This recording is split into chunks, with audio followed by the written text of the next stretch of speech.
This is a must-have wallpaper application. It doesn't have any wallpapers in it, but it will give you this effect. Let me show you the same thing in slow motion. On the lock screen, you will be seeing the wallpaper being blurred out, and once you unlock the phone, slowly the blur effect will be removed. So the application that we will be using here is Musei. Not sure if it's the right way of calling it, but it doesn't matter.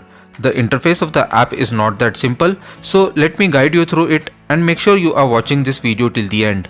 This app is available for free on Play Store, and once you open the application, tap on Activate. It will show you the default wallpaper and just tap on Settings option on top right.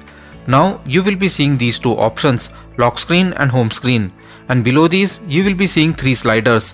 Moving the first slider will increase or decrease the blur effect in the image. Moving the second slider will increase the brightness of the image, and the last slider is for decolorizing it. Similar set of options are present in the lock screen section, and in order to get the effect, let's go to the home screen and move these sliders to left. So guys, let me show you this. This is how you get this effect, and it looks really good. Let me also show you how you can add your own wallpapers here. Open the application again, and you will be seeing these options at the bottom, and you will be seeing these only once you have activated the wallpaper. Select sources now and select my photos and tap on this plus button. Here you can add individual images, but the best thing would be to add a specific folder having all your wallpapers at a single place. If there is any other wallpaper application that you use, it will be shown in the sources and you can select it.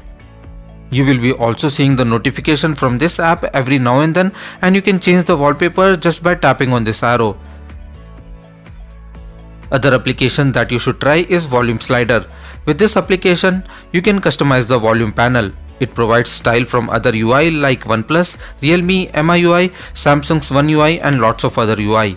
It also supports switching to other audio devices by tapping on the button, and also supports Chromecast. I don't see any limitation with this app and works really well on my ROG 3. Once you have selected a particular style, you can go to the settings section and choose the position of the slider, either on left or right. If you want, you can also change the default green color to any other color of your liking. If you feel this isn't enough, this app also provides you to have a gradient-like effect, wherein you can choose the two colors. These look really good. One of my favorites is the wave animation that you can have on the volume level, and it gives you lots of options to play around with. There are also other settings which I will leave for you to explore. The features which I showed in this video are all available for free, and these are must try, and there are some features which are paid as well. These are the two applications that you should definitely try. That's all I had in this video. Thanks for watching and have a great day.